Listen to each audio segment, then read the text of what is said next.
In an attack that received almost no international condemnation, Israel decided to murder the Prime Minister of Yemen and a group of his cabinet officials, triggering a major escalation that cannot be ignored.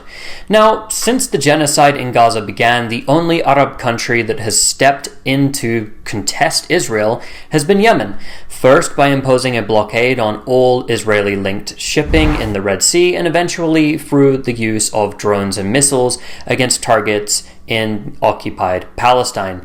The US Biden administration decided then to launch a multinational naval mission against Yemen in response, which proved a major failure and wasted billions in US taxpayer dollars. This was then followed by an intensified attack on the country under the Trump administration earlier this year, which devolved into attacks solely on civilian targets, and eventually the US simply abandoned the mission altogether.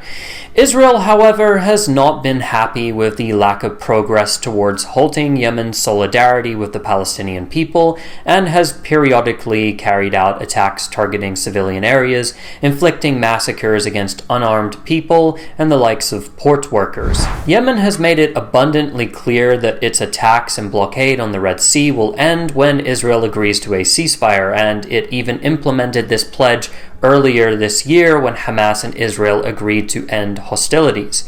When Israel violated the ceasefire, it then implemented its military blockade and missile/drone attack strategy once again. The Israelis have chosen to go on the offensive rather than agree to a ceasefire in Gaza, and have started to target civilian officials in Yemen's government, including the Prime Minister himself. And all of this doesn't even seem to get a word of analysis in the Western corporate media, let alone condemnation from Western leaders. And the reporting here is very similar to the abysmal reporting on Israel's attacks against both Syria and Lebanon, despite there being no attacks carried out against it from either of these nations. And why, you may ask?